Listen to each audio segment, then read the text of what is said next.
In the name of the Father, and of the Son, and of the Holy Spirit. Amen. Would like to center thinking tonight on Plato, Aristotle. A kind of toe in the water for Aristotle. I'm going to have to ask you to read or to research Aristotle in various areas because Aristotle is much more complicated than Plato. Remember, Aristotle is a student of Plato,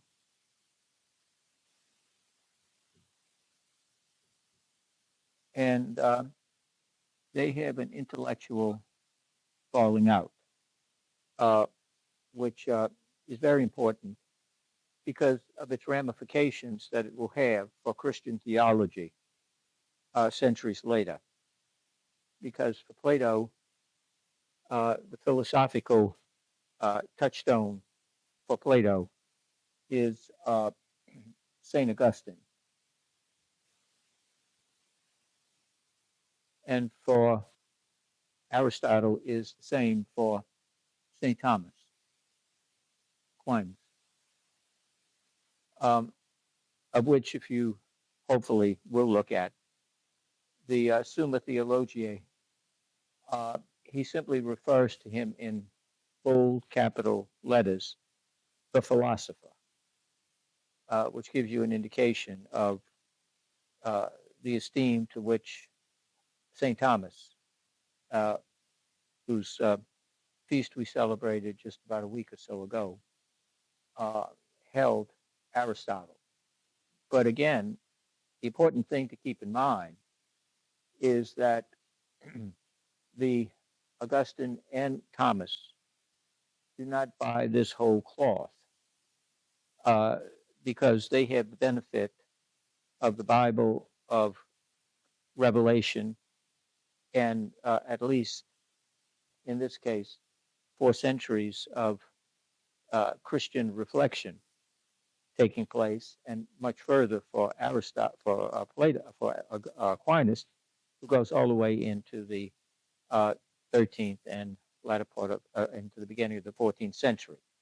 So the important thing to keep in mind, number one, is that their baptism, if you will, of Plato, a pagan, and of Aristotle, a pagan, is that there's not this blanket rejection. Uh, Protestants find this very difficult because Luther goes so far as to call the use of Plato and Aristotle and the whole notion of faith seeking understanding as the whore of God, that these philosophers are used simply as prostitutes to bolster their argument or their presentation or their theology. And for classical Lutheranism, it's sola scriptura, sola fides, scripture alone and faith alone. And for Catholic theology and Catholic understanding, it is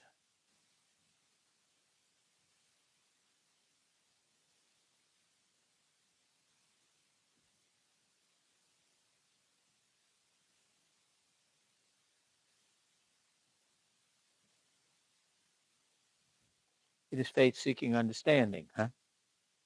Going all the way back to Augustine and St. Anselm of Canterbury. It's faith seeking understanding.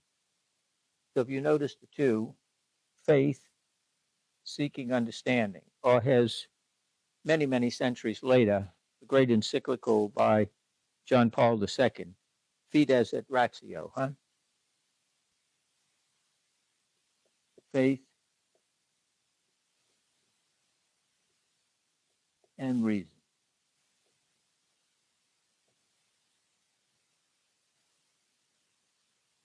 If you really want to read something having to do with the relationship between the philosophy and theology in the Christian tradition.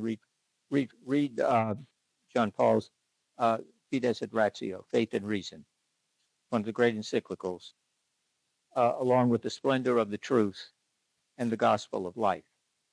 So those three are kind of a Trinitarian presentation of Christian theology in relationship to faith and reason. But it's always faith and reason. For Protestants, it's faith alone. Faith alone in one's personal encounter with Jesus Christ through the scriptures, in which one receives personal illumination from the indwelling Holy Spirit. And that person then is able to have that quote unquote personal relationship with God through their reading of the scriptures, etc. So there is a separation here between the two. Aristotle, the student, differs intellectually, philosophically, with Plato.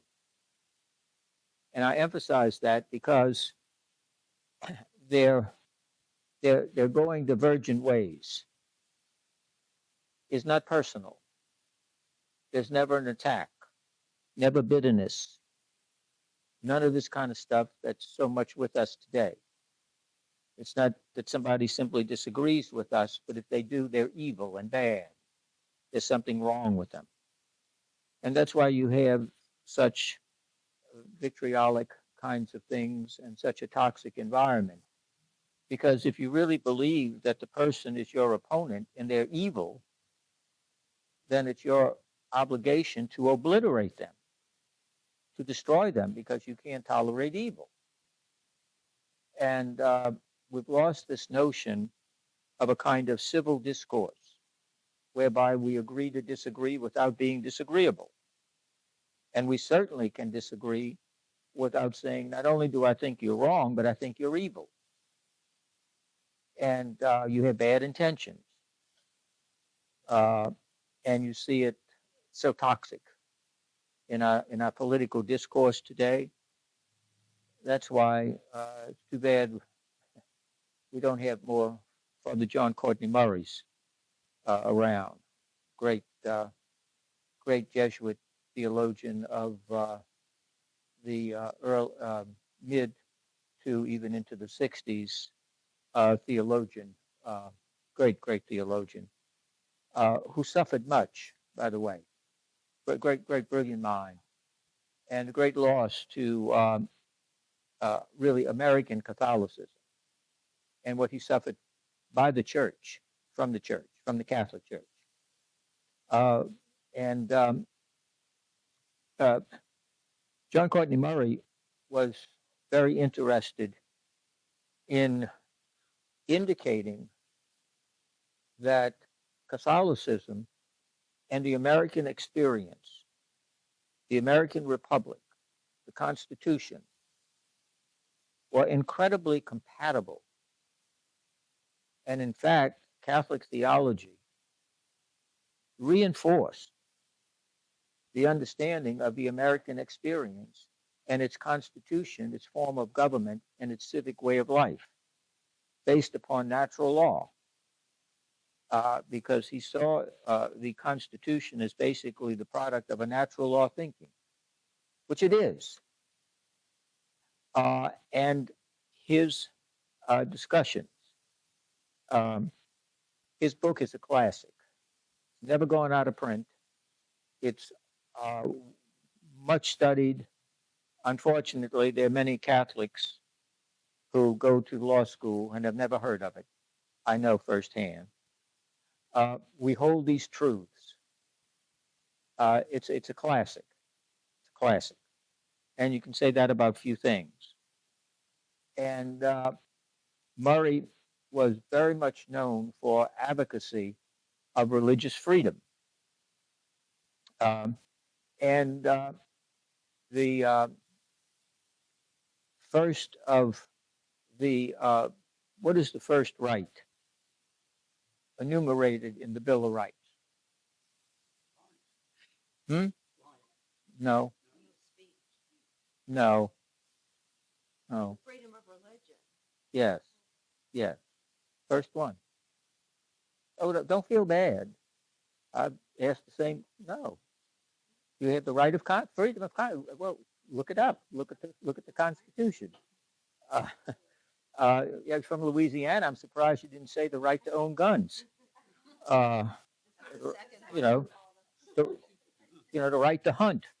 Kill somebody, carry a pistol, all these kind of crazy things.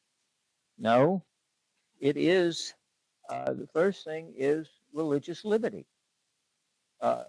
Religious liberty, and that the government does not uh, the two clauses, huh?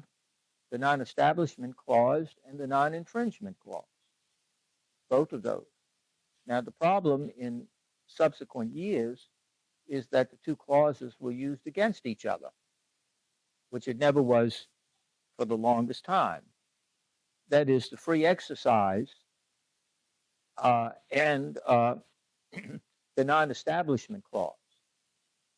That somehow the free exercise of religion in some quarters, mainly the Supreme Court, basically probably 1947, 48, uh, it began to move to where any expression publicly of religion signaled an establishment of religion. Now that's turning the entire almost 200 years previous on its head. No, it is the free exercise does not is not the condonement of society for government of any particular religion, because you can have a free exercise of religion. The Jews, the Muslims, the Protestants, the Catholics, the moon howlers, the tree huggers, the whole bunch of y'all. All y'all can come. All y'all can come. And government does not say this is okay and the rest of you can't. It doesn't say that. And the idea that somehow, for example, in the 21st century, that we have the establishment of a specific religion is unthinkable, other than the religion of secularism. Uh, that's kind of de facto, not de jure, but de facto present. And we have moved more and more towards that. There has been some countervailing trend, but the first two clauses were meant to be the accommodation, as much accommodation as possible for religious expression, public religious expression. Uh, for the longest time, you had a great deal of this anti-Catholic bias. Uh, Catholics in certain of the early colonies couldn't vote, couldn't hold office, and so on, couldn't gather and worship in public places.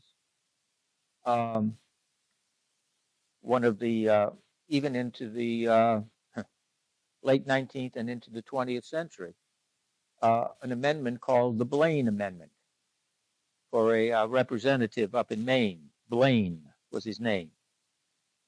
There was to be no, this is where all this started, no public funds were to be used to support Catholic schools or Catholic organizations. He hated the Catholics. You have to understand, that's always been America's kind of ugly little secret. It's anti-Catholicism. John Adams was fiercely anti-Catholic. He could hardly even get the word out. He referred to them as the papist or the papist. And if you read his papers and his writings, as brilliant as he was, and his commentary on the Constitution is the best ever written. Best ever written. All the rest is a footnote. But he was very, very much opposed to Catholicism and feared that the Catholic would take over the Republic and begin to once again resurrect all of the monopoly that they had had in the Middle Ages and so on and so forth like this. When you get into the 20th century, by the time of Father Murray, there was, especially after World War II, tremendous anti-Catholicism led by a so-called philosopher, Paul Blanchard, Blanchard, probably related to Blanchard's running around here. You know, but probably I don't know that now. It's just a snide, unnecessary comment. But anyway, uh, and Blanchard was incredibly anti-Catholic. Simply put, he hated Catholics, hated the Catholic Church, hated everything it stood for, and his writing was very influential in many quarters. And there was a great deal of movement and so on to further restrict Catholic participation in public life. And Father Murray took up the cause of answering him and challenging him directly. And Father Murray got into trouble with the Vatican because sitting over there in the Vatican, isolated, having no clue what America's about, having no clue of any understanding, not surprising, they decreed that Murray's writings were dangerous and heretical because he advocated religious liberty. That is, all y'all come. And that democracy was very important. And specifically, he referred to the First Amendment, first of the Bill of Rights, the non-establishment and the free exercise. He referred to those famously, and we hold these truths, as Articles of Peace. The Articles of Peace. Why did America, from its beginning, really avoid these religious wars and conflicts that had plagued Europe for so long? Because the Constitution said you have this right of conscience, what your conscience says, and the free exercise of that within the compact or the covenant of the American experience. And democracy and this Republican form of government was a safeguard against any future conflict or the establishment of a state religion and all of that. Well, the Vatican exploded at that. Said, oh, no. Religious authority is supreme. The Catholic Church holds a special position in both public life, political life, as well as ecclesial life. Well, Murray totally disagreed with that and said, no, you're asking for a repeat of what you had with the great religious wars, great as big, not great as good, back when you had the split between Catholicism and Protestantism and the religious wars that developed, which was terrible. And Murray was teaching at Woodstock at the time in New York, at the seminary and theologate there. And he was called to Rome, and he was told to not write on this, not preach on this, and he was denied teaching faculties to teach. In other words, he was silenced, or as we would say today, he was censored. Yes, he was. Now, this is back in the 50s, 1950s. And being a good and faithful priest and Catholic and everything, it was a tremendous loss of the Catholic Church and of America. He followed it. He followed it. And for the important years of the 1950s, we lost his voice thanks to a bunch of know-nothings sitting in the Vatican who wanted to dictate that we should have a kind of Catholic monopoly or a theocracy of Catholics running the country. And the only legitimate form was the kind of Holy Roman Empire, a kind of a veto power of the Catholic Church over what was going on. I mean, it was unthinkable. And but that was the thing at the time. And of all people, least likely, sure, our God works. Our God works. They had the Second Vatican Council, and the cardinal in New York at the time, uh, who was often referred to as an arch traditionalist and this and that, uh, was furious over this, over the way Murray had been treated. And he was a delegate to the Second Vatican Council. And let's face it, there were not a lot of American Catholic bishops and cardinals there representing America that were the brightest bulbs in the room. Okay, uh, they lacked a great deal. Spellman was not one of them. And every cardinal or delegate there could bring along with them what was called an expert, a theological expert. And Spellman said that he wanted John Courtney Murray because it wouldn't be a Second Vatican Council if there was not a document on religious freedom. It would not be a council worth anything if it didn't have religious freedom in it. And he wanted Murray. And of course, some of those in the Vatican bureaucracy, and we're getting a dose of that now, and we have for the longest time in the secular realm. The bureaucracy were furious over this.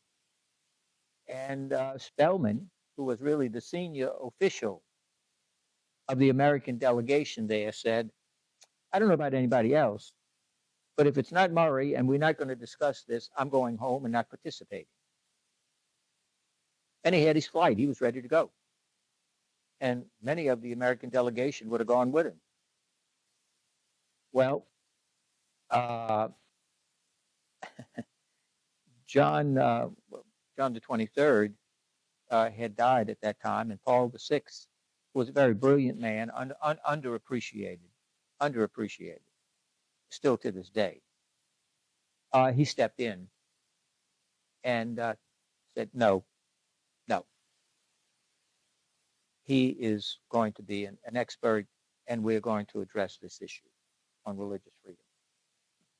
And it became one of the great documents of the Second Vatican Council, one of the great documents. And it was the last document approved, the last thing for discussion before the Vatican Council ended on December the 8th, the Feast of the Immaculate Conception, 1965. And thank God, Murray lived to see the document and lived to see what he had suffered much for.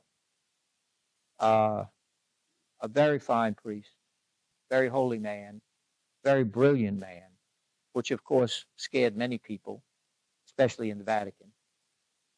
And tragically, as a couple of years passed since then, he was living in New York City, across from Union Theological Seminary, great Protestant seminary and theological place in New York City, right along Riverside Drive. Beautiful place there. And they had such luminaries as the great Protestant intellectual and public theologian of the 20th century, Reinhold Niebuhr, one of the greats, one of the great theological minds of the 20th century or any century. And Murray lived in an apartment because he saw the document and all this, but he had was kind of advancing in age, stuff like that. So he lived in an apartment along Riverside Drive there. And one morning, um, he got a heart seizure. Lived by himself, and he made it to the telephone, called for a cab. They didn't have all that stuff that they have now. Called for a cab, and the cab came, picked him up, and he got in the cab. They helped him, and he never made it to the hospital. He died in the cab, alone by himself. A man who had done so much to advance Catholicism in its place and answered brilliantly Paul Blanchard and his crowd of virulent Catholic haters, and never, never, never, never, ever levied a personal attack on Blanchard or any of those who said some of the most vile things about the Catholic Church, about the Pope, and all of this kind of stuff. And in addition to religious liberty, John Courtney Murray had written extensively on the importance of civil discourse in a democratic republic and the need for civil discourse. And he saw back in the 50s the deterioration of this in public life, this deterioration of the ability to disagree without wanting to annihilate the person that you disagree with, without calling into question their moral fitness and all of this other stuff that we have today. And we lost a great a great person, because you got to be a person before you're all these other things. Great human being. And civil discourse was, he believed, essential to a democratic republic, where conversation is crucial. If you begin the Constitution with "we the people,"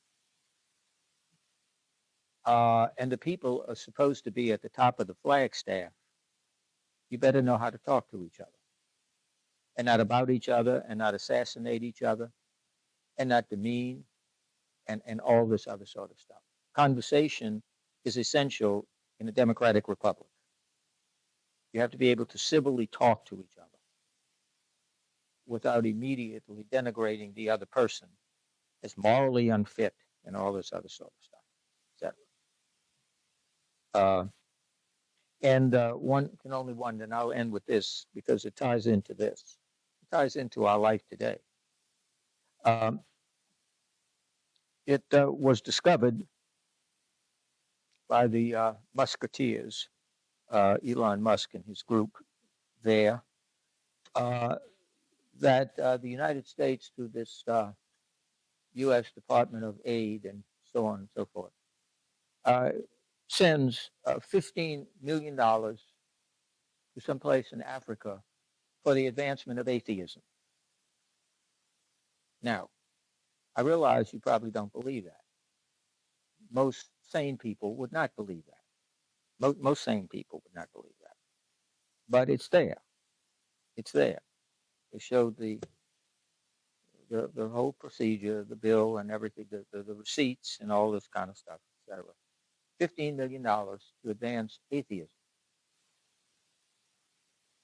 Now, we can only imagine what Murray might have thought of that. That might have even moved him to say, maybe in a bathroom with nobody around, a few choice words about that.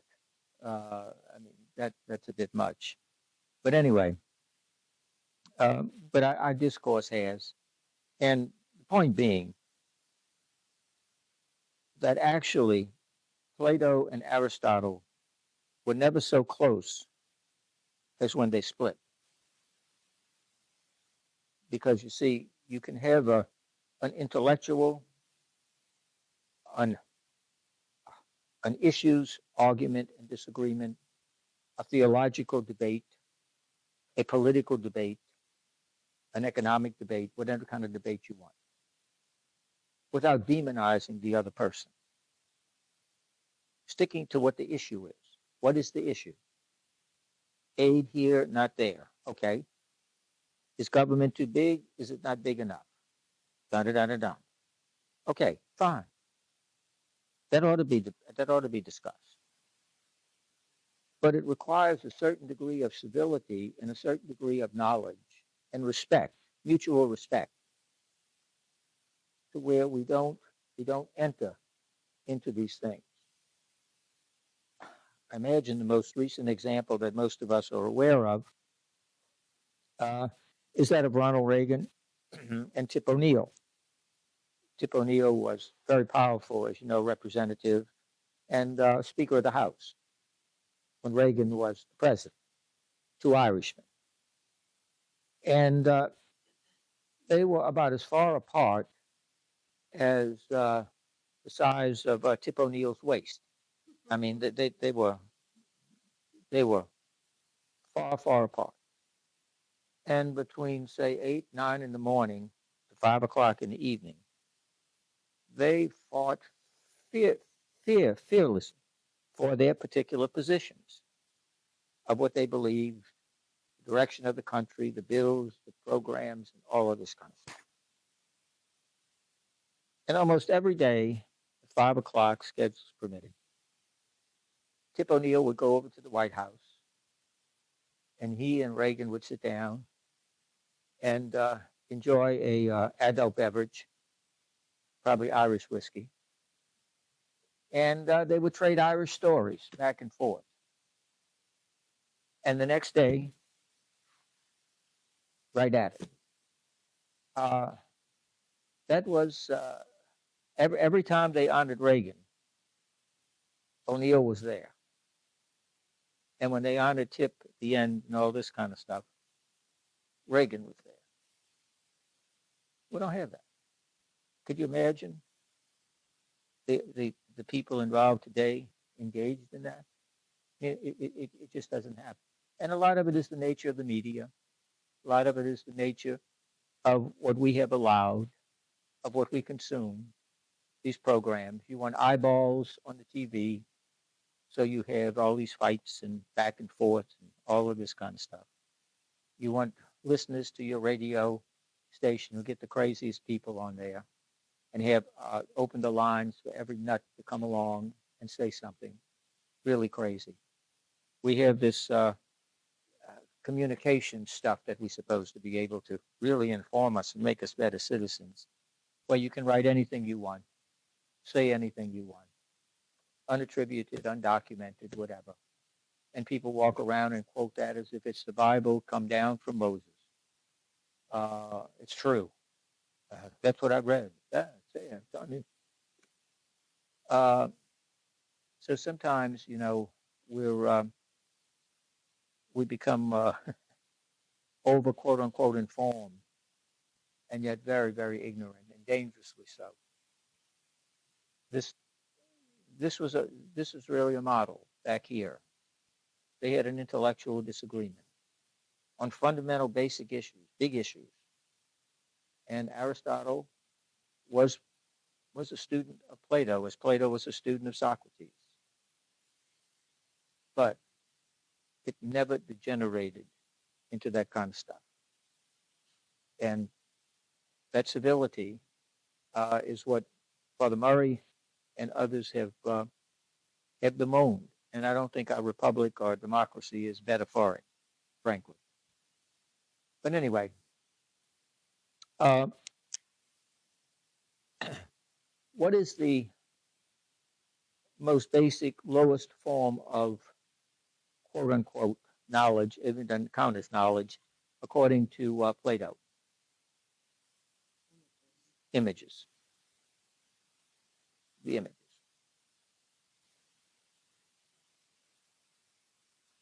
See, this pen would not satisfy Plato.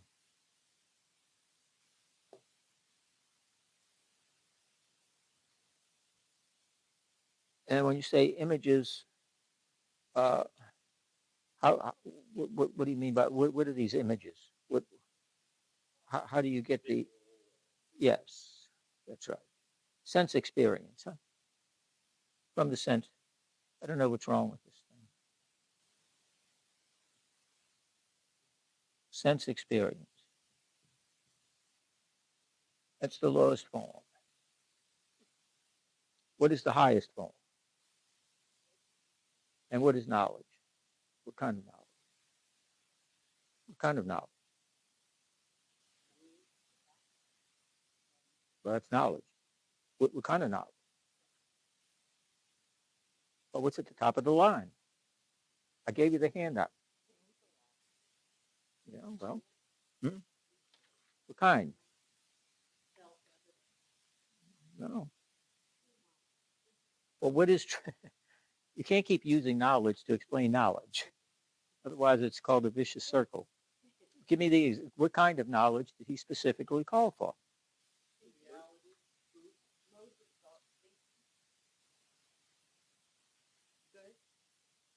Mathematical and scientific. Mainly the mathematical. Why the mathematical? Because it's specific and direct. What kind of language is math? What kind of language is math? Exact. Math is a language. Exact. Exact, objective. What else? Definitive. It's definitive, and it is what? It's objective. Good. It's objective, and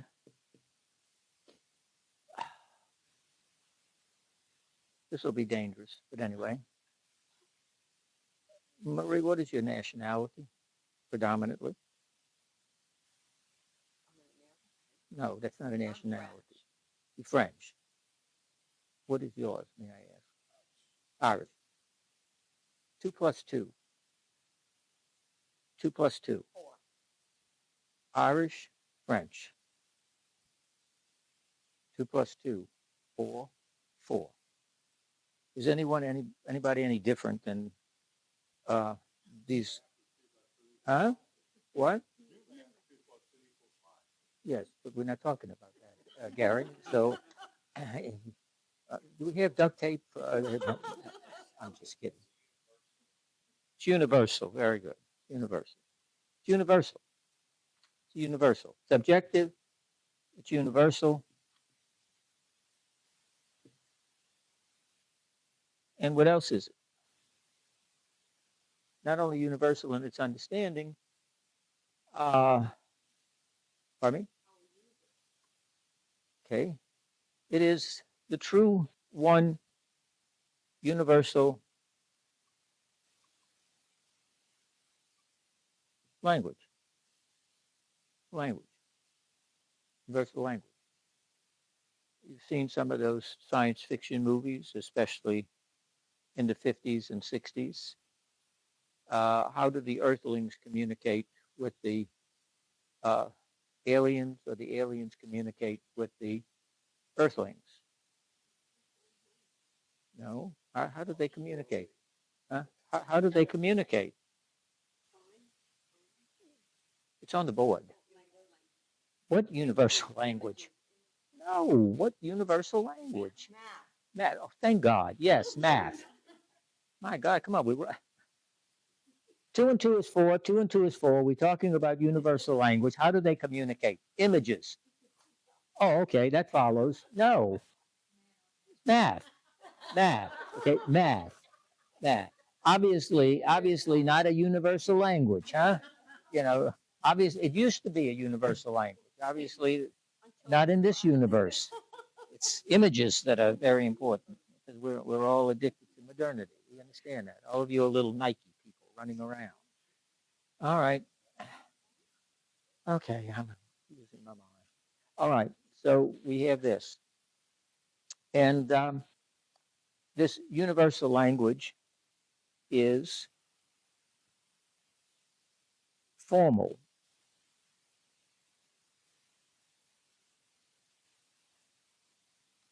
To say something is formal, what am I saying about it? Formal. It's specifically defined to meet certain criteria.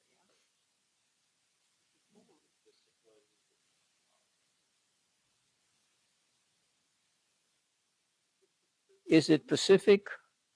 Is it specific? Yes. No, it's not. It's not specific. No, that's fine. No, it's not a, no, it's not the end of the world. No, it's not. Something is formal. It's contentless. It's contentless. It doesn't give you specifics. Okay. What is a formal outfit? What is a formal outfit? What is a formal suit? Are you going to some party? Huh? A tuxedo. Well, okay. What is a tuxedo?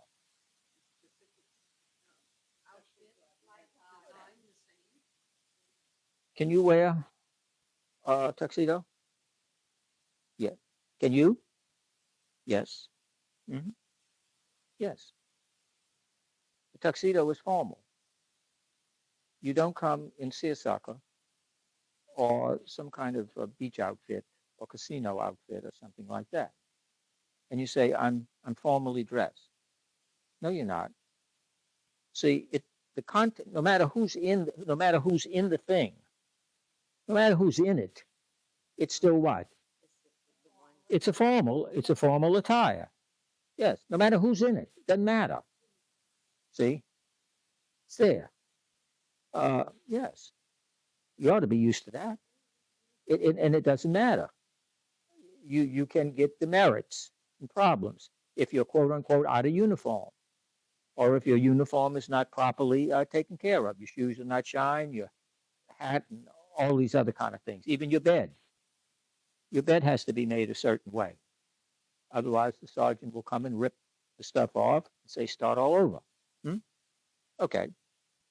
So it's a formal language. It's a formal language. And hence, it is very abstract. At the basis of much formal language in philosophy, in especially political moral philosophy, is what we call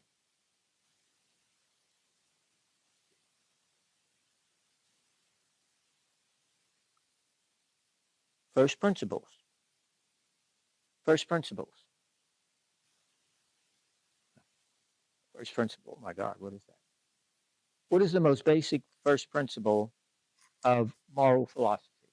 Most basic first principle of moral philosophy, do you think? Formal first principle of moral philosophy.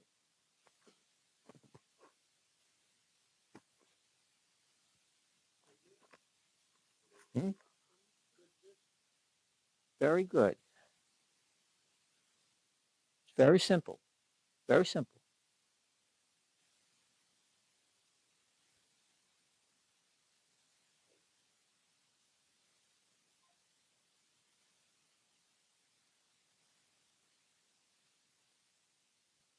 Do good, avoid evil.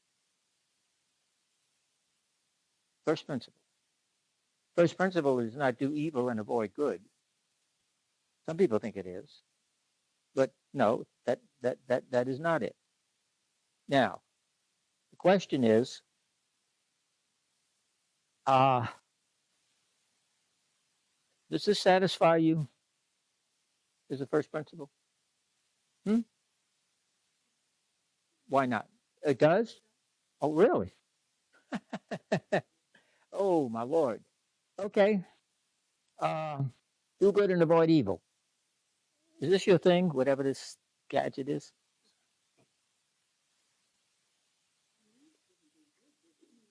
Yes, I did. Yes, I did. I did good. I'm happy.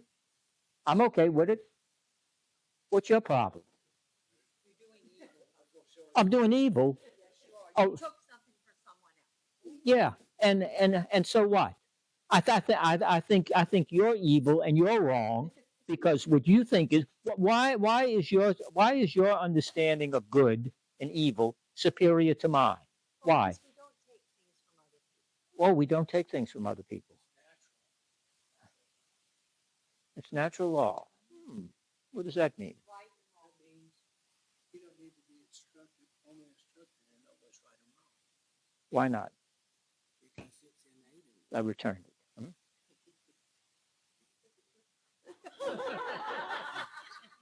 Trust me, if it came from him, I would never, ever take a sip.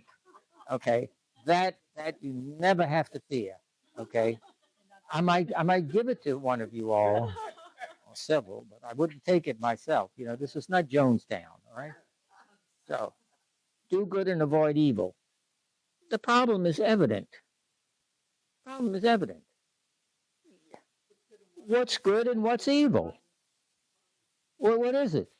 See, I told you before about the importance of definitions for Socrates. You have to define the terms.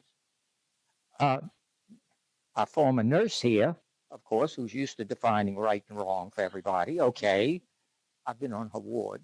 Now, You possibly could have done. no, I survived. No, I didn't. No, I got out. Now, we immediately come down to see that first principles are fine, but they're formal. There's no content. Somebody has to immediately say at some point, I think, well, what's good and what's evil? Oh. So, first principle. Now, this is very important because the mess that the Vatican is in right now with this Pope and the United States is this, you see. Well, let's understand this. See, you have to have this understanding. See, this old, ancient, stupid stuff, okay, that nobody knows anything about. Who cares about first principles? What is it? There's nothing more frightening than ignorance in action. And what you see is ignorance in action. Okay? That's what you see. Do good and avoid evil. But that's a first principle. Abstract, formal, immediately one has to say, what is the good to be sought and what is the evil to be avoided? This is the first level. This is the second level. This is the second level. Now we're asking you to get specific. Specific, okay?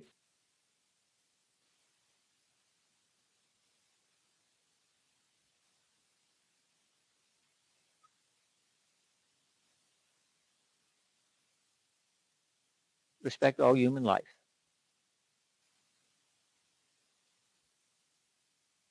That is more specific than do good and avoid evil. I've given you some content, right?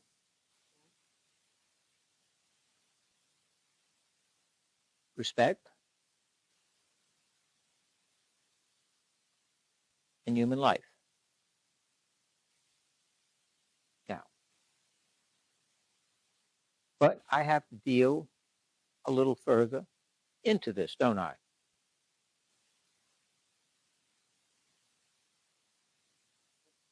What's respect? Okay? And in today's context, see, because there are those who say that life in the womb is potential human life. Others say, no, it's a human life with potential. And there's a world of difference between those two that people simply don't even say, they don't even think about it, they don't get it, they don't understand. Because they don't understand Plato, Aristotle, or anything of the tradition or anything else like that. Yet these are our leaders. Okay? Is human life potential? Or is it actualized by the fact that it is? Well, you say that, but there's a lot of folk who say no. I know. Yeah. Well, okay, fine. You say that, you see, okay, you say that they're wrong. Yeah, and you agree. That's fine. That's good. They're wrong. And then the question comes, well, why are they wrong? Why are they wrong and why are you right? Why are they wrong? Because God gives life. Oh, you're bringing God into it. Now, Now, well, no, that's fine. No, you're bringing religion into the argument. I'm an atheist. I don't believe in God. I don't believe in God. No, I don't believe in God. The first one, do good, avoid evil. So you're not bringing God in that. You're just going back to natural law. Well, what is the good I'm avoiding? What is the good I'm avoiding? He said go back to the first principle. I'm going back to the first principle. I'm asking you a question. What is the good that I am avoiding? Of being an atheist?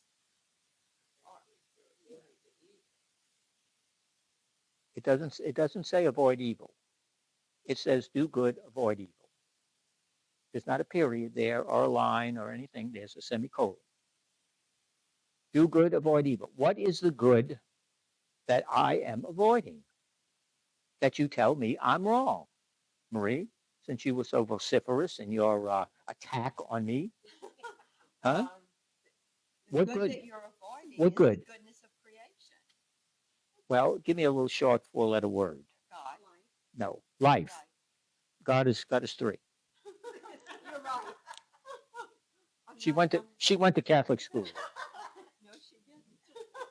Maybe that's what I you tried to save you from saying public school. Yeah, good, Marie. Okay. Life. That's that's the good. What evil am I avoiding? What kind of killing? What kind of killing? What kind of killing? In terms of what moral virtue of the four cardinal virtues, if you want to say life is the good that I'm preserving, what is the moral? You say killing. You're a military man. Wait, he's a military man. Okay, he's a okay. Um, in the military, are there people who go to war? Do they kill people? Are they murderers? Why? They kill people. Oh, it's their job. Oh, so you would be great at the Nuremberg trials. They protect. Oh, a patriot now. You know the last. Huh? Oh, very good. The evil you're avoiding is the unjust taking of what? Not of life. Of what kind of life? What kind of human life? No. Leave that go for a moment. What kind of life? Get out of the womb. What kind of life?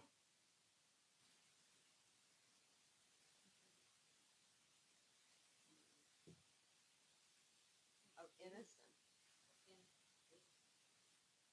If somebody is coming in your house uninvited at 2 in the morning, and they're carrying a gun, a knife, a baseball bat, or something like that, you want to sit down with them and have a beer and a few peanuts, and you have, let's say, a gun or something like that, and they're not there to, sign you up for Amway or a subscription to the latest Sports Illustrated. What might you do to that person? You would shoot them, especially if they are attacking, let's say, your wife, your children, things like that, or they plan on doing you. You have a reasonable expectation that they're not there again to tell you that you won the catalog's $50 million prize. Okay, so forget that. So innocent human life. You killed a person. The perpetrator is not what? Innocent. He's not innocent. He's also a what? An intruder. Yeah, he's an aggressor.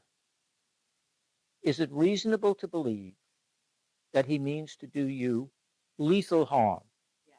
Yes, he has a weapon, may have a gun, something in whatever he had, knife, machete, whatever they got now, all this kind of stuff. And one has a right to self-defense. You have the right to self-defense. Therefore, innocent life in life of a unjust perpetrator, etc., is the innocent person a human being and a life? Is the unjust perpetrator a human being and a life? Yes. Yes. Are both made in the image and likeness of God. Yes. So therefore you have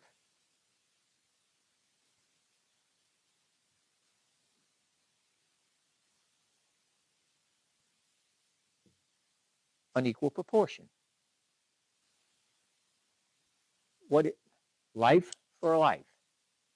What is it that the law, civil law, criminal law, moral law, allows you to take these two lives made in the image and likeness of God to say civilly, criminally, morally, it was okay that you killed that person? What is it that allows you to say that? The fact that the person has forfeited innocence changes his moral valence. It doesn't mean that he's not a human being. That's why these people who get on the television, and it really just aggravates me to no end. These animals in the street, they're not animals. Stop that. It's an insult to animals. Don't do that. These are human beings who are making these decisions, and this is what they're doing. Okay? Some people hold animals to a higher standard of moral behavior than they do their children and other human beings. Okay? Uh, you'll get the point later. Anyway, the idea here is that the person does not cease to be human. And when we engage in this kind of talk, they're animals. No, that's part of the problem. See, that's part of the problem. We are doing to them what they are willing to do to us. And somehow that makes us better? No, it doesn't. It demeans us in the process. These are human beings who have made these decisions. That's why we have prisons and we have other things and so on, because we believe that human beings are what? Responsible for their actions. And actions have responsibility and consequences. See? So, we're down to this level. Now, so here we're down here. Is there another level? Yes, glad you asked. Because I knew you were going to ask. Right. Number two, number one, and then we come to the third level.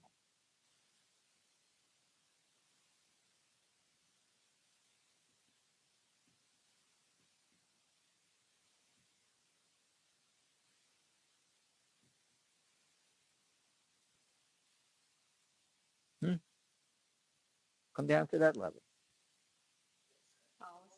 Specific policies. Oh, I'm gonna check what's in here. Listen.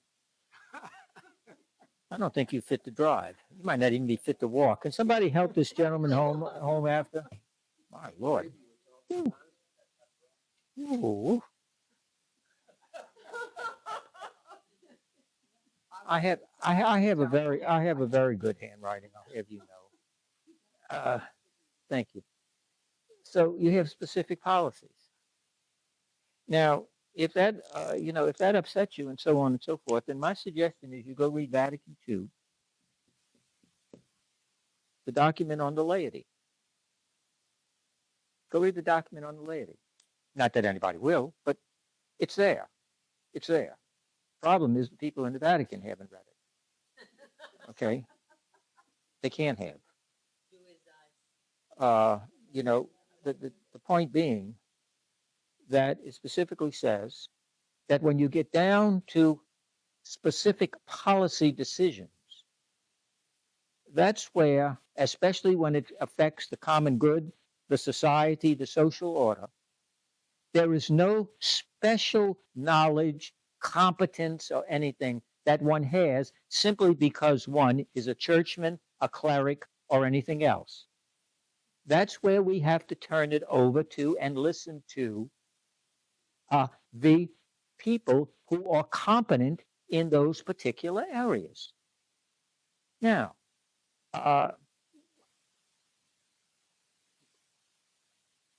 if this is all abstract, okay, let's get specific.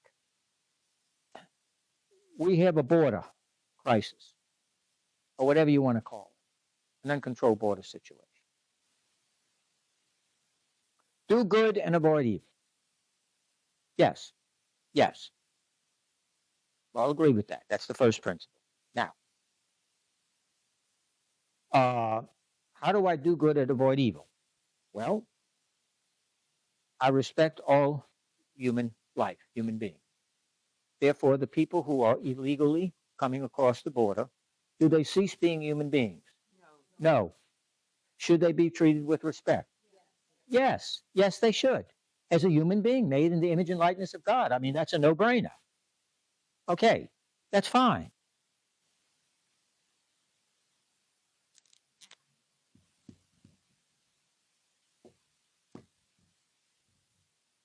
How? Nobody, as far as I know, you don't need to correct me.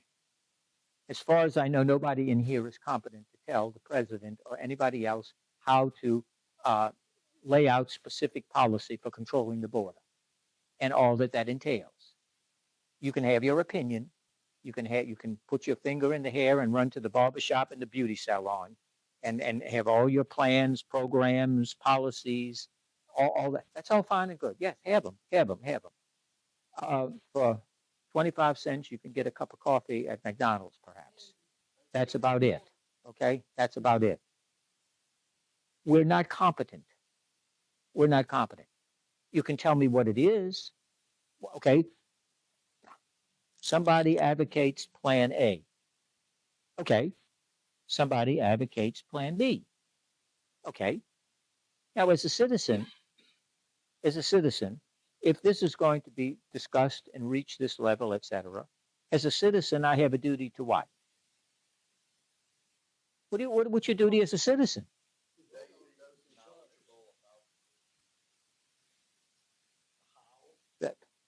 Exactly. Exactly. Very good. This was the whole emphasis on Thomas Jefferson and a free press. You can't have a Republican democracy with an ill-informed public. It's impossible. Why? We the people. But you cannot make an informed decision if, number one, you're too lazy, and that was the great fear of John Adams.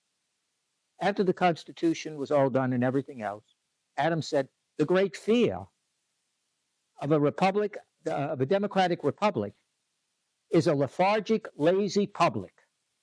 And that's what you have. See, all of these people who get up, I'm blaming the Democrats. No, I don't blame the Democrats. I don't at all. Not me. You might. I blame the people who put them in, if you don't like it. If you don't like the Republicans, because they're wishy-washy and spineless like jellyfish, especially after they get in, and they have amnesia, they forget everything they said, you know, okay, who put them in? And who keeps putting them in? You keep putting them in. That's the problem. Well, you all, the voters. And but nobody can say that because we don't want to insult the voters. Why? Oh, because they won't vote for me. Well, see, that's the problem. So you want to speak truth to power and all that nonsense? Okay, I tell you what you do. Get on there and tell your constituents or the people there, you're uninformed, you're stupid, and you got just what you deserve. Now, the latest poll, for example, indicates that the leading Democrat candidate for the new governor of California is Kamala Harris. Now, I don't care what you think of Kamala Harris. What I'm saying is if you think that she's the worst thing since the bubonic plague, and you go and vote for her, I'm going to blame Kamala? I'm blaming Kamala. I want to know what's wrong with you. If you think that Joe Republican is a little wishy-washy ninny and everything else, who, looks the part, and he's all establishment and all of this, and you keep voting for him? Well, who put him in? You did. So when you get down to this, there's a responsibility here for A and B. What is it? And sometimes you have to hold your nose and vote for the lesser of two evils, or in some cases, the lesser of two lessers. Uh, when you had Edwin Edwards running against David Duke, okay, the crook and the racist, or the Nazi, take your pick. And of course, the polls were very underreported because people didn't want to say they were voting for Duke. But when they went in there, they voted for Duke. Got 40-something% of the vote. Got into a runoff. People didn't, I'm not voting for that crook. They went in there and voted for Edwards. Edwards won, and so on and so forth. Fine. But sometimes you do that. Now, what some people do today, they'll vote the down ballot. In California, that's what I had to do. I had Republicans. I couldn't tell the Republican from the Democrat. So I had to go through this long ballot list, etc., to find out someone who had principles that I thought were appropriate. Sometimes I could never bring myself, I have to say this, I could never bring myself to vote for a Democrat in California because of the um, because of their agenda on the life issues and other things. So I simply didn't vote because the Republican was no different. Well, I can't cooperate in that. So, okay. I'm not saying it's the right thing or it's the only thing you can do. You can vote for the lesser of lesser that you can, because of all the other issues that they're right on. You can do all that. Okay, that's fine. What I'm getting at is it's not that easy as simply saying, well, you vote for the lesser of two evils. Well, sometimes there's not on these issues. And people say, oh, well, there you go. You're a Catholic. You're that one issue person. Well, the issue of life, all the others pale in comparison to that because you don't have other issues if you don't have life. You don't have to worry about borders if you don't have people. You don't have to worry about the national debt or any of this if you don't have people. So life is primary. Is life absolute? No, it's not. It's not an absolute value. Do we still give things called the Purple Heart? Do we give the Congressional Medal of Honor? Do we sometimes give it posthumously? Mm-hmm. And we call them heroes, and rightfully so. They gave their life. Do we have a whole bunch of people when you go to Mass, you know, especially during the week? Do we have a bunch of people there called martyrs that we honor? Mm-hmm. And what did the martyr do? Did they commit suicide? Of course not. Of course not. It's not an absolute value. Uh, the Declaration of Independence ends with lives, fortune, and sacred honor. Lives. Give me liberty or give me death. Life is a primary value. It's not an absolute value. Do you have to keep a person on life supporting and all of that interminably? No. It's called, that goes all the way back to Pius XII, for God's sake. That's back in the 1950s when he gave those directives, extraordinary, ordinary means of prolonging life. There comes a point, the Pope said, where actually subjecting people to this turns them against God. He said, and you have to be very careful because it becomes too much for that person to bear. And you're putting on them something that is no longer prolonging life, it's prolonging dying. The process has come. The natural cycle has been reached. And you have some people that keep people on there, and it's the machines breathing, not them. That's what they're doing. Turn them off, and they immediately stop. Or you have a flat line on the EEG, uh, and all of that sort of stuff. Uh, I don't like the expression brain dead, but the higher brain functions are no longer working. But in addition, the whole brain itself, has simply ceased to function as an organ. It's dead. It's dead, etc. These kind of things. Uh, and so, you know, these these issues are very, very dangerous when you get down to this. See, down to this level of how. That's a question of policy, which which involves the first of the uh, cardinal virtues, which is what? Very good.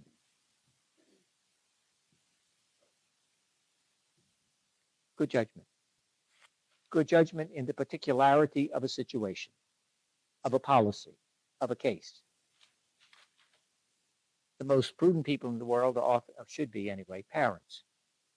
They make prudential judgments by the hundreds every day, especially in relation to their children. You can't go here. You can't go there.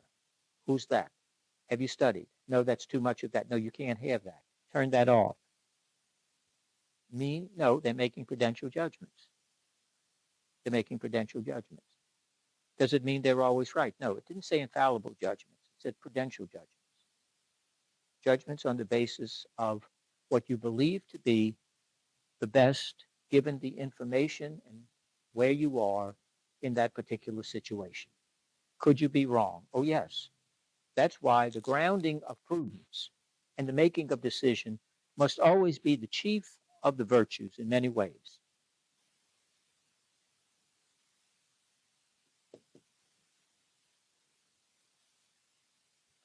Humility. As Oliver Cromwell, whom I rarely, if ever, reference, said to his colleagues, I beg you in the bowels of Jesus Christ, consider that you may be wrong. The great Supreme Court Justice of the last century, Louis Brandeis said, the voice that you must most listen to is the one with which you most disagree. And it's hard, but that is the one. Because the problem is then you never have a rational, reasonable discussion. I want to hear from the other person what their position is, number one. Number two, I have to be able to explain that person's position to their satisfaction, not to my satisfaction. Otherwise, I am building a straw argument. Straw argument is a false attribution of a position to a person that they do not hold, and then simply blow it over because, and immediately the person may very well say, and rightfully so, if that was my position that you just articulated or attributed to me, I would be on your side. But since it's not my position, I'm not, and that's evidently your position, and then the person should say, I'm sorry. Say again what your position is and help me to understand without getting all huffy and puffy and all kind of crazy stuff. If you're serious. Now, if you just want to score points and you want to be a sophist in the 21st century, fine, but you keep doing that. President Trump today at the news conference about the tariffs, he did that to a reporter. Reporter says, so you're saying that it's going to be X, whatever X was. And Trump said, wait a minute. I didn't say that. You said that. Don't attribute that to me. And that's exactly what she was doing. You see, and then the headlines would have been Trump says. You see, that's why these things that are all ancient, dust covered, forgotten. No. Right now. Now, the point being, that at the present time there is a growing dust up, which has its ability to turn into something greater between Catholics in the administration and the Vatican, specifically the Pope. The Pope this past week has severely criticized the United States, the President, and government officials on the policy that they have about returning people who are illegally here, breaking the law, along with criminals of far worse things than that, than running across the border. I'm talking about bad, really bad stuff. And the Pope criticized them, criticized all of them, etc. Well, saw the interview this afternoon with Tom Homan, who is the head of the Border Security, and he said, I'm a Catholic, and he's the one who said on Monday or Tuesday, let the Pope clean up the Catholic Church, and I'll take care of the border. Now, you can get all offended at that all you want, and I don't care, because he's absolutely correct. Once you get into that level of starting dictating policy, of which the Pope may be an expert on Catholicism and all of that, fine. If Holman sat there and told the Vatican how to run the next papal election and all this kind of stuff, shut up, Tom. We don't want to hear it. You're totally out of your lane. And that would be the correct response to him. That would be correct. It has nothing to do with that. Well, when you get that, the Pope can say, do good, avoid evil. Treat all people with respect. Respect innocent human life. This may mean providing the basic necessities of life: food, clothing, shelter, medical care, safety, all of that, while you're in our custody. Yes, you should. All of those things, absolutely. But when I get into the specific areas of policy where it begins to affect the common good and the common thing for which those are responsible, and I begin to call out specific programs and all of this kind of stuff, I'm out of my lane. I'm out of my lane. J.D. Vance also caused, week before, a great little dust up, I suppose. He's a Catholic and went and criticized the Catholic bishops of the United States in a public address because they dove into specifically how to control the border and how to manage the border. Now, none of them, as far as I know, are a border agent. None of them I know. Some of them may have. The vast majority have never been to the border, other than Taco Bell. The race to the border. That's about it. That's the only border they've been to. So for them to start pontificating or bishopicking or whatever they do over these kind of things, I'm sorry. They're simply out of their depth and their level of competence. No more than I want politicians to tell them how to run the NCCB and all that kind of stuff. No.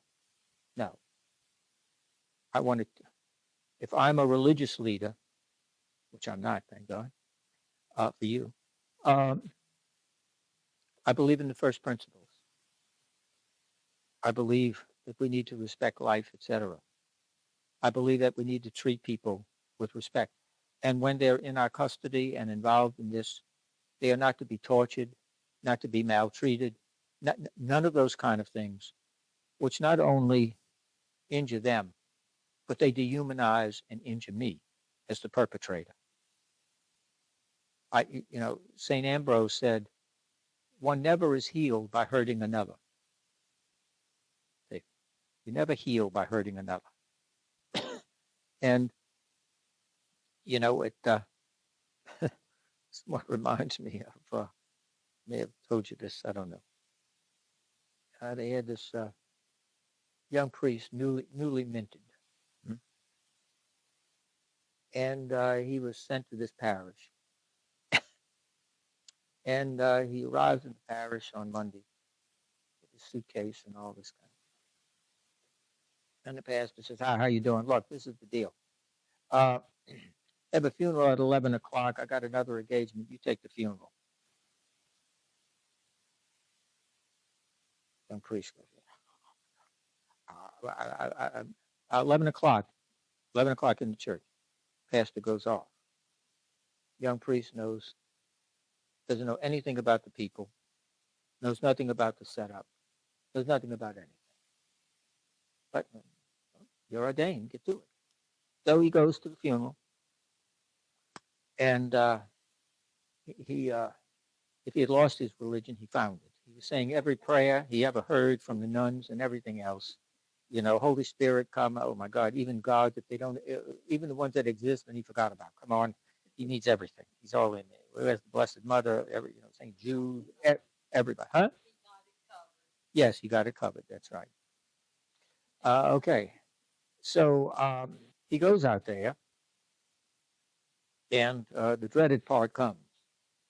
He has to say something about the deceased. I say something after the gospel. So everybody's sitting there looking like this.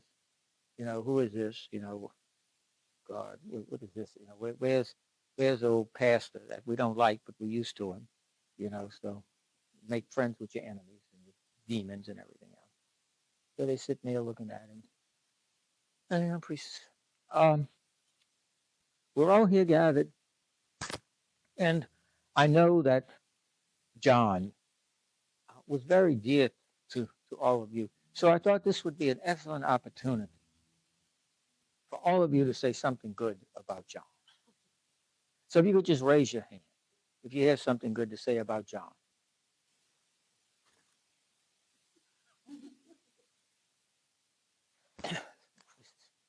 He says, "No, no, don't be shy.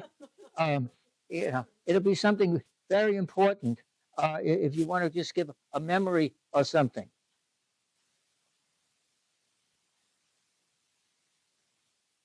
He says, "No." He says, "No, it's okay." He says, "We sometimes do this in order to honor the dead." So finally, in the back of the church, there's old geezer. Hmm?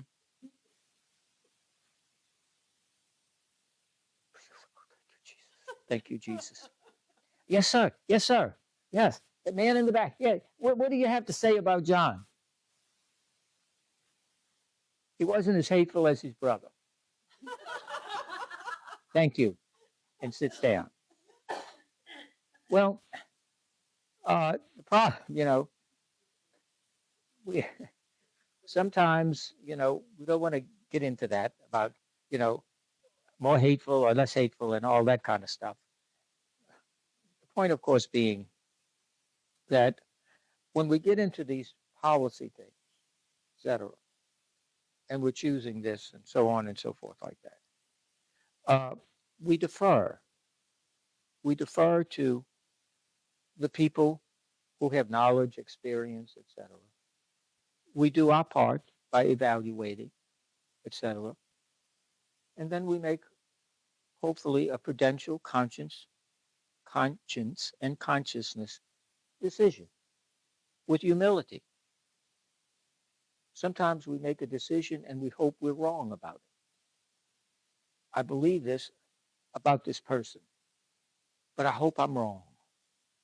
I want to give them the benefit of the doubt. Sometimes we do that. Sometimes we do that. If you take a chance on a person, you know, comes with a bad record or you hear all kind of things, and they say, "Look, I, I think, I think they're worth a chance. You got this opening in your company. Could you give them a chance?" And the person may even say, "Against my better judgment, okay." And he said, "Just watch him and see how he develops," and so on and so forth like that. He says, "Well, I know I'm going to live to regret it. I hope I'm wrong, but okay, okay." Person may turn out to be a great person. Person just needed, okay. So you slipped and fall. All right. Who hasn't? Who wants to be judged by their worst times? Nobody. All right. Sometimes it doesn't work out. person turns out to be really bad. Okay, all right. The temptation, of course, is to say, I'll never do this again. I really got messed up with this thing. And then you lose the credibility of the person who recommended them with all the caveats and everything else. But prudence is not infallibility. So in this particular dust up, in which now you have this debate now growing with Homan and Vance, both Catholics, both said it on television. I'm a Catholic. I'm a Catholic. Uh, and I think that this was wrong, etc., and so on and so forth, like this. And Tom Homan, uh, he's not, look, he's not exactly, he didn't go to Amy Vanderbilt's etiquette school and finishing school in some Boston elite finishing place and so on and so forth, okay? He's kind of straightforward. I guess some people would say unpolished, okay? But he's not dealing with the Boy Scouts or the club. He's dealing with difficult situations, and that's how they act and talk and so on and so forth, like this, etc. Okay, all right. So if you're going to get turned off by all that kind of stuff, like, I don't like this guy because of the way he tweets or this or that. My God, put on adult clothes and shut up. What we need to do, though, is to have that humility and prudence in these judgments. And when we get out of our lane, this is what happens. Should the Catholic Church be speaking about political issues? Absolutely. Absolutely. Because what is often presented as a purely political issue has a great deal of moral impact. Now, if that upsets you, and you're one of these Catholics, which is beyond my comprehension, frankly, we shouldn't hear anything about politics from the pulpit. Really? Then I tell you what you do. Just go home and don't come. Just go home and don't come.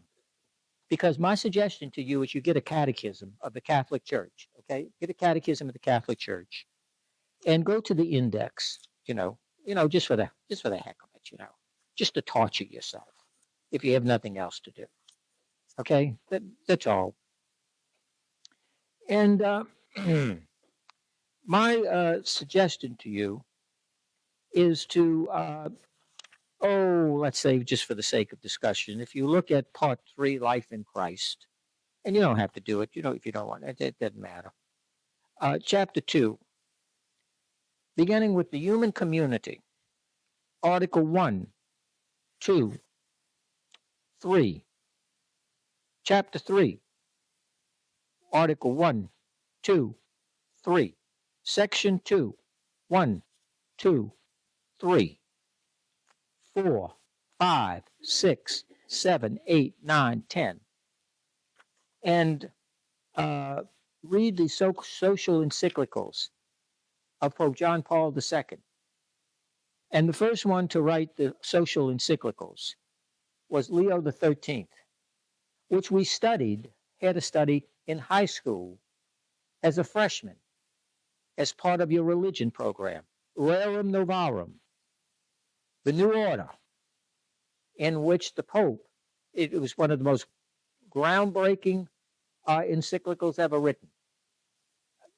The Pope, Leo, was more advanced, more prophetic, and way ahead than Karl Marx. He's the one who recognized the workers' right to strike, the right to collective bargaining, the right to have representation, the right of working hours that were for human beings, child labor, what it did to the family, equal justice in terms of pay, equal pay, all of this kind of stuff, unionization, etc., that we take for granted, etc. Not so then. Not so then. And one of the great theologians of the beginning of the 20th century, the great theologian from Catholic University of America, Father John Ryan. He gave us the vocabulary, which Catholics today don't talk about. We talked about this thing called the minimum wage. Please understand, that is not Catholic language. Minimum wage has no place, no presence, etc., in Catholic social teaching. It is none. It is none. As Catholics, we do not talk about the minimum wage. We talk about a living wage. The living wage language. That is for a family of four as a baseline. Husband, wife, male, female, two children. What does a person need on its basic needs to live a decent, fulfilled human life? And that extends beyond food, clothing, shelter, medicine, retirement, workers' benefits. Also, believe it or not, amount for entertainment, amount for leisure. And that's necessary for your health. That's necessary for your health. You can sit by your computers all day if you want. And I don't want to be around you. And most people don't either, because that's all you know. No, you need that. You need recreation. You know, recreation, recreation. The word means something other than being exhausted on Monday because you worked all weekend. No, you need that. And therefore, what is it that people need? And that is incumbent upon those of ownership, management, etc., to see that they are providing these things in justice. Not a question of it's not a question of charity. It's not a question of, oh, I'm being so magnanimous. No, you're not. As Jesus said, if you do your duty and you're running around looking for all kind of accolades, don't. You're but doing your duty. Are we treating the workers? Are we treating our workers humanly, fairly, honorably in terms of our dealing with them as owners, as part of the managerial staff, etc.? So, and these issues are not simply economic issues, not simply political issues, sociological issues, and all of that. They're fundamentally moral issues because they touch on the heart of how we deal with the human person and their dignity. If we place, that's why we find it so difficult, most of us anyway, these terrible foreign places where the work is going on there and people are working terrible hours in terrible conditions for little next to no pay, etc. And I'm not talking about paying them minimum wage or living wage that we talk about in the United States. That would mess up the entire economy. But they have to, but these companies that go in there, etc., have some responsibility to begin infrastructure developing there, and not just simply take things, not simply take stuff in there. What are you doing? That's why Trump's proposal, which drove everybody nuts because they didn't understand it, because they didn't want to understand it, especially the mainstream media didn't, where taking Gaza, which is like an elaborate strip mall in terms of land, and developing it as a land development of prosperity, peace, etc. And if any of you have seen the film, and they have these films of the helicopter, the filming helicopter that flies over Gaza. It actually looks worse than Hiroshima and Nagasaki after the atomic bomb. It's inhabitable. It's inhabitable. There's nothing there. Nothing. There's no water, no electricity, no food, no plumbing, nothing. Nothing there. It's worse than rubble, etc. This is a terrible thing. This is God. It's awful to keep thinking about that. And the thing in Ukraine, over 1 million young people killed, soldiers, young people, not even in their prime, gunned down in these. Tell me who won. Nobody. Tell me the winners. Tell me the winners in Gaza. Been going on for decades and decades and decades with a solution that's never a solution. Tell me who's won with Ukraine and the Soviet Union. Go tell those families. Go tell those people. Go show those cities the billions. Trump said today, which I thought was a wonderful thing. Where does this come from? Trump said today uh, that his goal, and he was very much echoing Reagan, his goal is to eliminate nuclear weapons. He said, we're still spending billions and trillions of dollars on weapons. He said, we have enough to blow up, obliterate the world 50 times over. And yet all of the things that we could be doing with this, all of the things. He hates war. Anybody in their right mind hates war. Hate it. It's a terrible evil.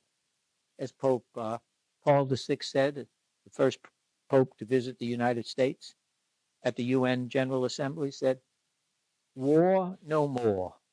War no more. Who wins? We were supposed to win the war after World War I. That turned out really well. It gave us World War II. That was great. It gave us the Cold War and all the other skirmishes that have taken place, etc. We see it today. The rise of terrorism, all this kind of stuff. I wish somebody could just tell me where the winners are, other than McDonnell Douglas, Lockheed, Martin Marietta, and all of these people. The bottom line is just bulging. We understand that. No. So we have these things here. And it's the how. This is where, again, the rubber meets the road, how we do it. These are very abstract principles. It becomes more specific as we get down here. But when we make this turn to this lane of specific policies, we have to ask ourselves, am I competent to engage this? I am competent and responsible to be informed as best I can, given my limitations and abilities and all that kind of stuff. I was asking you to be encyclopedic and all that kind of stuff. No. And then to make a prudential judgment in terms of humility. Our representatives and senators are supposed to be doing that. That's what they took an oath to do. They put their hand on the Bible, and they said that. And people vote their conscience. Okay. Unless proven otherwise, I take them at that. Okay. You voted to confirm so and so. This person voted not to. And they said, I voted my conscience. I had these reservations, etc. I honor that. That's what they're supposed to do. I may not agree with it, but I'm not their conscience. I'm not answerable for them, nor are they answerable for me. I may be wrong. That person may turn out to be terrible, or they may turn out to be wonderful. I don't know. But I'm not going to attack that person because they voted against this one or they voted for that one and I didn't. I'm not talking about taking bribes and all of this kind of nonsense. I'm talking about if you really stand up for your conscience and you say, this I can, as Luther said, when he put the 95 Theses on the door at Wittenberg Church. Here I stand and I can do no other. Okay. That's it. That's it. Here we can stand and do no other. And history may prove us right or wrong. So this understanding of these things, of formal discussion, formal debates, formal things, You read the sections on Catholic social teaching in the Catechism there, in those sections, you find out that when people say the church shouldn't be involved in political things, well, what kind of public square would we have if you have no moral voices, nobody dealing at these levels, nobody speaking out? Then what is the gospel? The gospel is what? For some Sunday little crowd that gathers and talks to each other? That go forth and make disciples of all nations, spreading and preaching the good news, and teach them all that I taught you.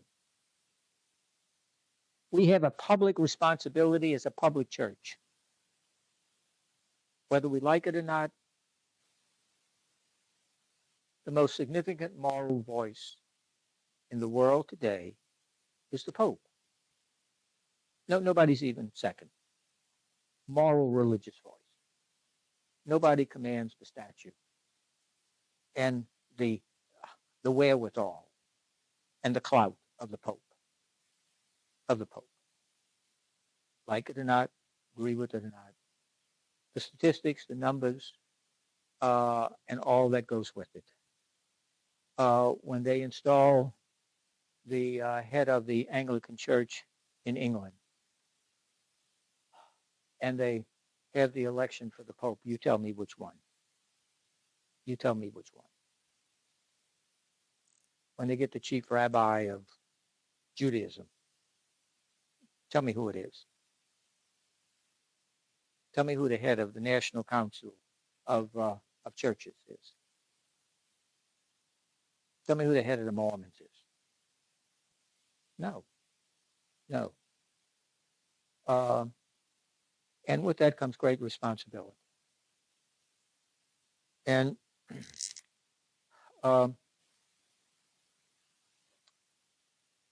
this idea here, what time is it, Betty? I'm running way over. 10 till, okay, just a few more minutes. I'm going to stop.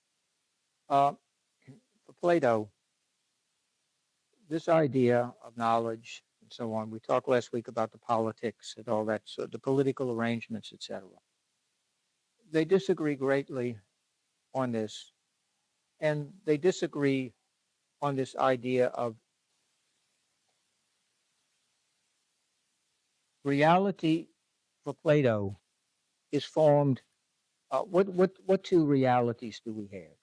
There's only two. What are they? What are the two realities? Huh? No, no. For Plato's understanding of existence, of being. What's that? The forms. Forms are the first, and the second. What's under the forms?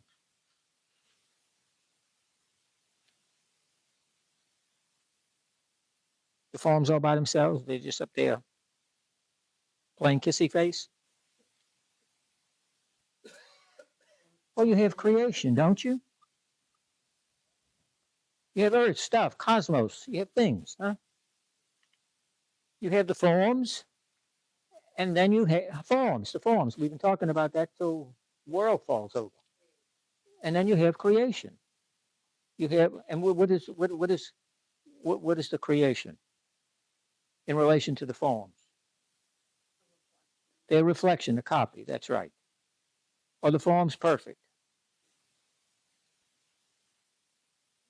Yes, the forms are perfect. Forms are perfect. Those are the perfect. They're in the mind of God. What's imperfect? Yes, everything else, all matter. Everything is imperfect. Is there any real connection between the forms and the creation? Any essential connection?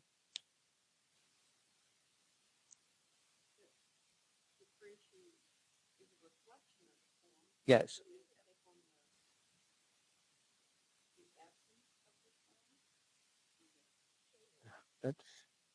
That's good. That's good. Uh, Okay. It's the image. It's the image. Um, is the is there any essential connection in connection joining of the forms on earth with the stuff on earth, the material stuff of earth? Book. The form is what? What is the form? What is this? A book. What is the form? The book. The book. It's the perfect book. Okay. Does this participate or have any connection with, indwelling in, etc.? Is this perfect or imperfect? This book. It's imperfect. The form is what? Is there any essential connection between these two? Hmm? Is that a book? Does it look like this? It does? In other words, you would mistake this book for that book? Does this book look like this book? Close enough. Okay. I give up. Okay. I want to do business with you. Good. Okay. Yeah. Yeah. Yes. Close enough. That's right. Good for horseshoes. Okay. The point being that the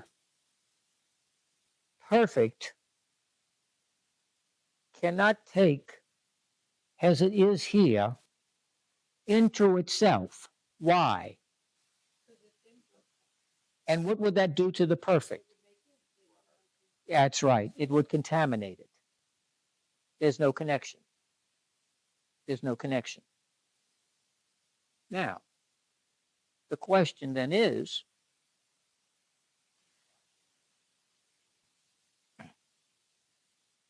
the creation has the ability to do things, do all kinds of things, etc., etc. Man, human being,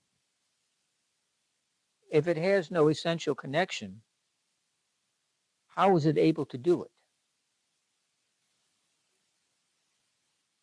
And Aristotle says, I don't know. I don't know. Why? He doesn't seem to say how this happens. Other than he comes up with something about a demiurge that comes around creating this stuff. And then we got gold people and silver and gold people. And we got bronze and tin and God only knows what. And all of this. And Aristotle says, too much for me. Too much for me. And he says, he doesn't explain what is the relationship between this and this in terms of its essence or its nature or its, the big word for Aristotle, substance. Its nature, its substance. How? How does this happen? How does this take place? And is there any relationship between the two, etc., other than the soul that gets absorbed back into this? Because what did the soul get rid of? Rid of the body. Therefore, is creation good or bad?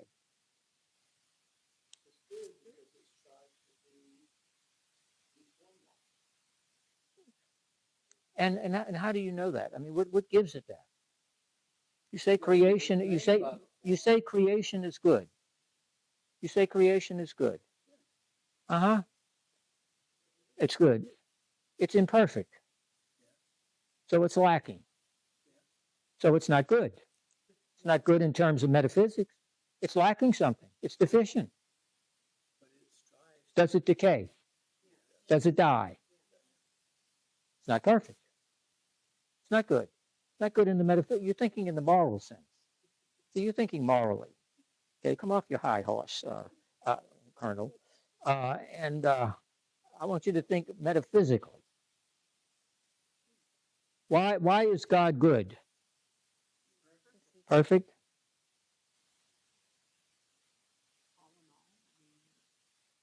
All in all, what do you mean by that?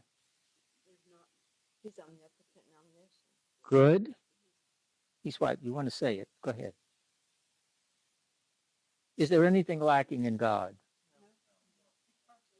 Yes, because if I say that God's essence is God's existence, would that really drive you crazy? Probably. God's essence equals God's existence.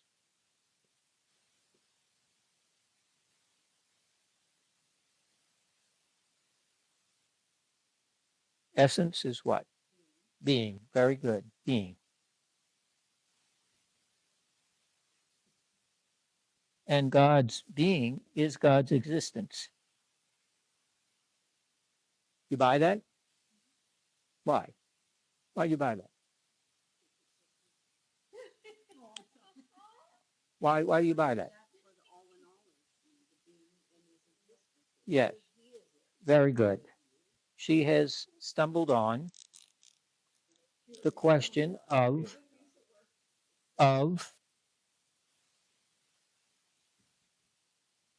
actuality and potentiality.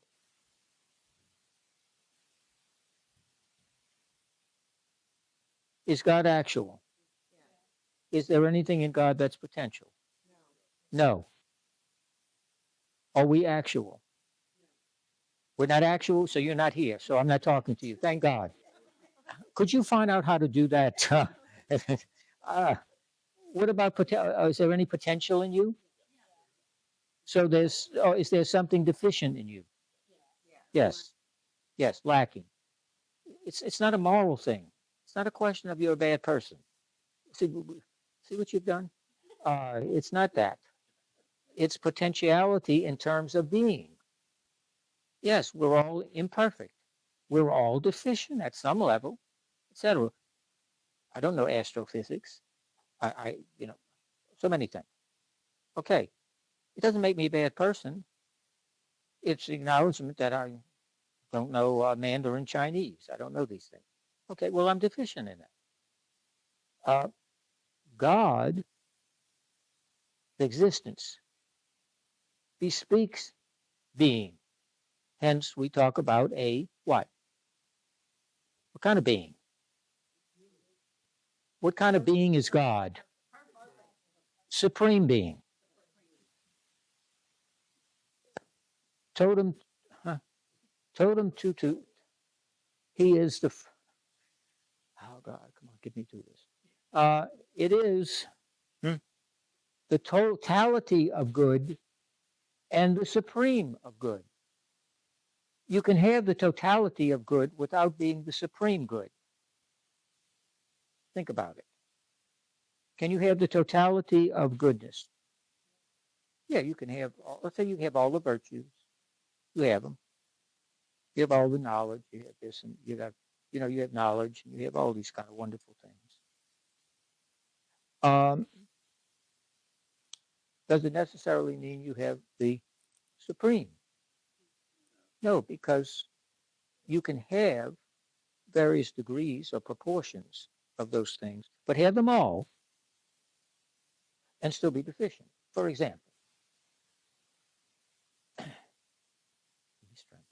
you are going to decide to bake a cake and you have the recipe there and you have the ingredients. And all the ingredients, she's got every ingredient proper and correct, all correct, nothing missing. But as she's doing it, she has the total bodum. She has the totality of goods necessary to produce the product. But as she goes through it, etc., she runs out of salt or pepper, whatever you're going to, some kind of condiment or whatever. There. She had the totality of the goods, but she didn't have the sufficient or supreme. She didn't have it supremely there. She had the goods, but they weren't supremely there in order to fulfill the end of doing what? Baking the cake. Didn't have it toward the end. In God, there is the totality of goods, and they are supremely, always, forever present. Hence, God is not only the totum bonum, he is the suum bonum, the totality and the summit and perfection of all the goods, in their right proportion, in the right way, to bring about his end, the right end that he seeks to go to. We may be Renaissance men and women and have a great deal of knowledge about, we're walking encyclopedias. Okay, let's just say that. But is it the suum bonum? Is it the supreme? No, because I may know something about Chinese history, so on and so forth. Now, maybe know the language. But in knowing the language per se, I come along and there's someone who's a philologist and studies languages and words and all of that, and is telling me all about little nuances and everything. Did I have knowledge? Do I have knowledge to understand? Yes. But I'm learning. Well, as soon as I say I'm learning, it means there was a point in which I was deficient. If I'm learning something, it's something I didn't know. So therefore, I'm no longer omniscient. At least I wasn't. Now I am. Hence, the beatific vision is to see and to be one with the mind of God, in which all will be all in all. Hence, there will be nothing lacking in us in the beatific vision, because we will be in the very being of God, very, very one with God. In addition to that, for Plato, I'm using evil, or I'm using bad. Let's take that word. Bad, in a metaphysical sense, as a deficiency. And for Plato, the material world is evil or bad. It's limited. It's fallible. It's temporal. It decays. Does all of those things. Therefore, Plato is an anti-materialist. He's ultimately an anti-creationist. Now, if you want anything more anti-Catholic than that, you'd be hard-pressed. Why would I say that? We'll end with this.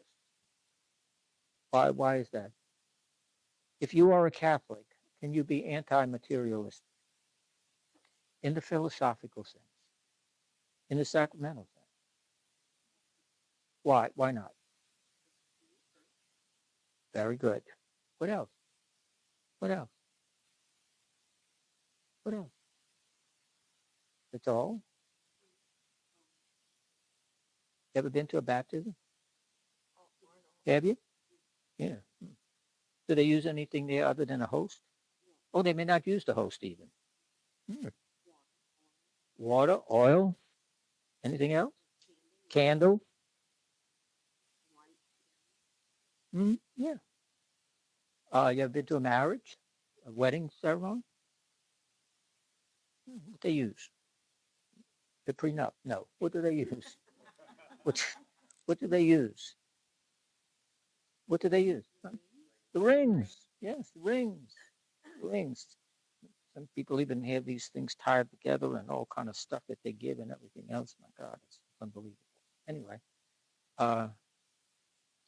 and you can't talk about Catholicism and be anti-materialistic. Everything is grace. You can't talk about Catholicism and be anti-materialistic. Because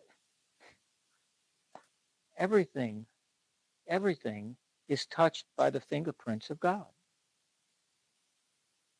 The book of Genesis. How many times does God have to say it? He says it twice. When he gets finished, first part of creation, what?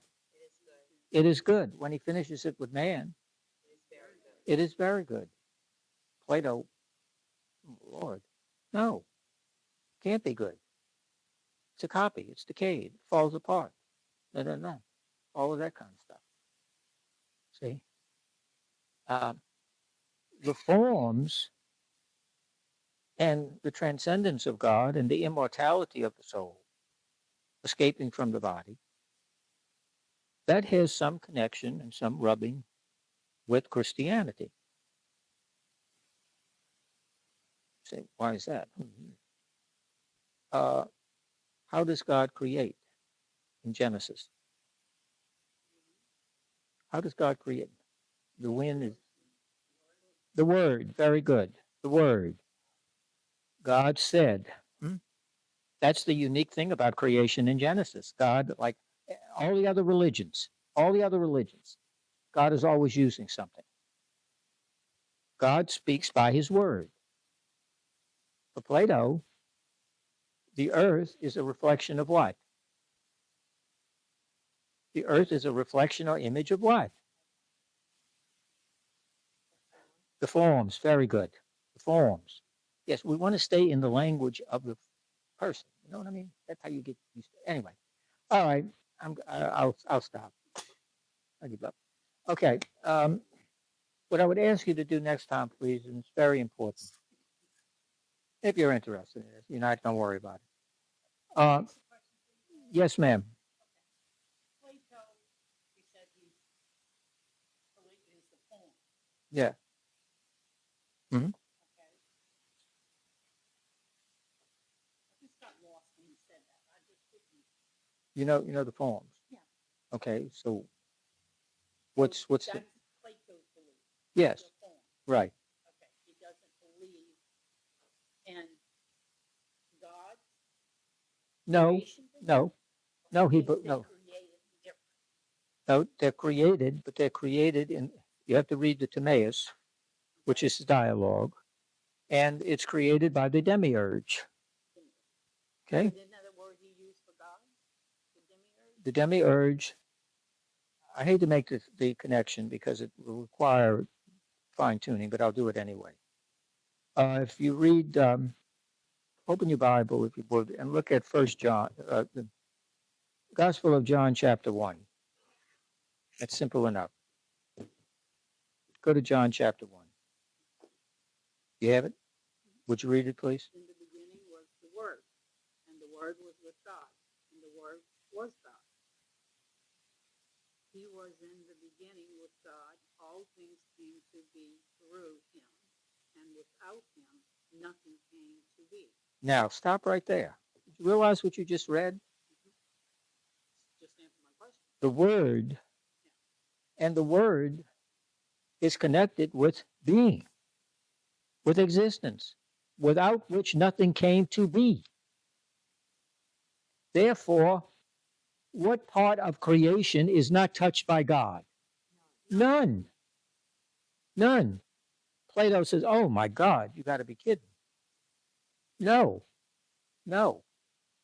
Creation is an inferior thing.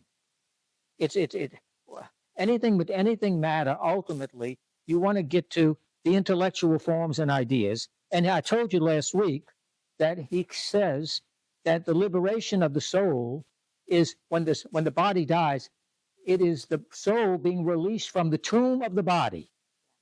Now, my God, you know, this body is a prison. The problem is you got born. And when you got born, remember I told you about the idea of being in the mother's womb with the waters of Lathia. Okay, that's the waters. At birth, when it breaks and the child comes out, it's the waters of Aletheia, the waters of forgetfulness. That's why what is education? Is education putting stuff in your head? It's pulling out because it's already existed in your soul, which is immortal, before you were born. So you had it good there. You got born swimming in the waters of Aletheia, which you liked. But the trouble is, you had to be born. And when you came out, you forgot. And so it is drawing out what is already there in you. But you can't what? You can't wait to get what? You can't wait to get back what? Huh? To be released from your body to go back. Exactly. Do you understand that? I mean, the body is the tomb. You want to be released to go back. That's where everything was great. I mean, this, obvious. Huh? So everything there, nothing came to be which did not come through him. Therefore, God's hand, through the Logos, Plato's demiurge, it has the very Prince of God. Therefore, nothing is born, nothing is made, marred, ruined, deficient, this or that. You're not God. You're not God, but you're made in the image and likeness of God. The image and the likeness of God. Now, how is that different than Plato? How is that different than Plato? How Plato says image is what? The lowest form.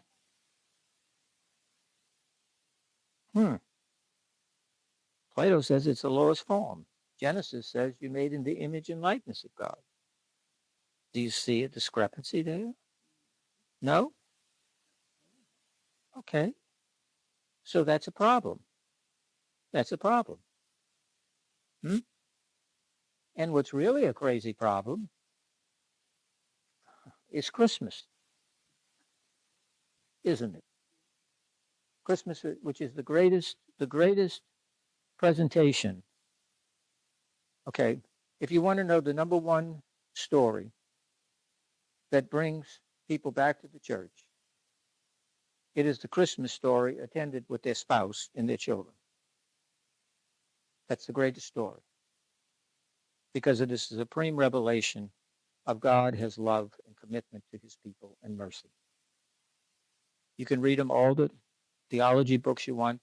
You can give them all the moral lectures you want. You can tell them all about hell. You go into hell and all. You can do that. And you know what?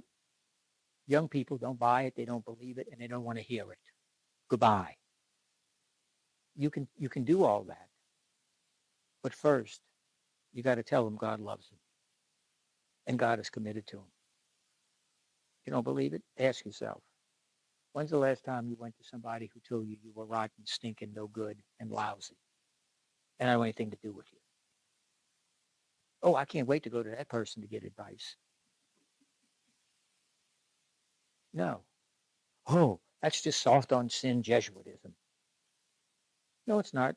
Because if you take a look at the surveys, which people don't do, by the way, sociological surveys are very important, especially from the National Opinion Research Center at the University of Chicago. They're the ones who really instituted the study of Catholicism in terms of actual attitudes of especially young people and spouses.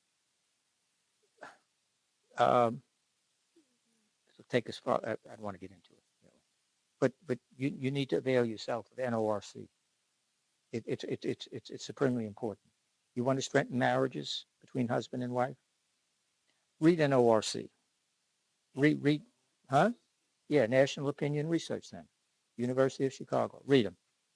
Read the importance of children. Read the importance of Christmas. That is the University of Chicago. This is not the Vatican. This is not, don't worry, not Notre Dame. Of course not. Any of that kind of stuff.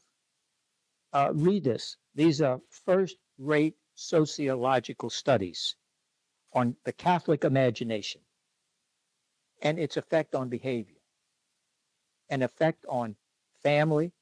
Sexuality is crucial.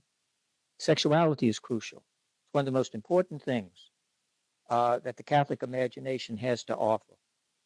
And we are so afraid of it because of what has happened. It's one of the real tragedies. That's one of the real tragedies. It's one of the real tragedies of all this sex stuff, this sex abuse, crazy stuff that took place, this sinful stuff. Final thing, and I'll say this for the last. You can't get out of here. The early church, if anyone is interested, of which we could learn a great deal, the importance of sexuality in the life of the church and in the life of the Catholic and the Christian community is paramount. Go to the Easter Vigil, which will be coming up in a few months. And if you happen to go to the Easter Vigil, and they do it, and they may not, unfortunately, but if go find a church that does it, okay, and at the Easter Vigil, when you have the Paschal candle, and 3 times the candle is plunged into the water, the church fathers see that as the penis going into the womb. Oh God. Oh, geez, there are a bunch of perverts even then.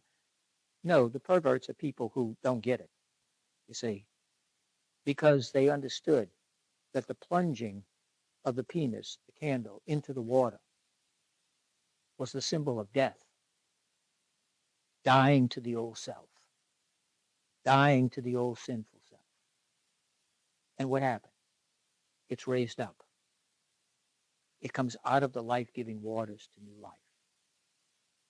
Death to life, death to life, death to life. And this is exactly the sacrament that husband and wife give to each other. If you find something dirty about that, you are really a sick puppy.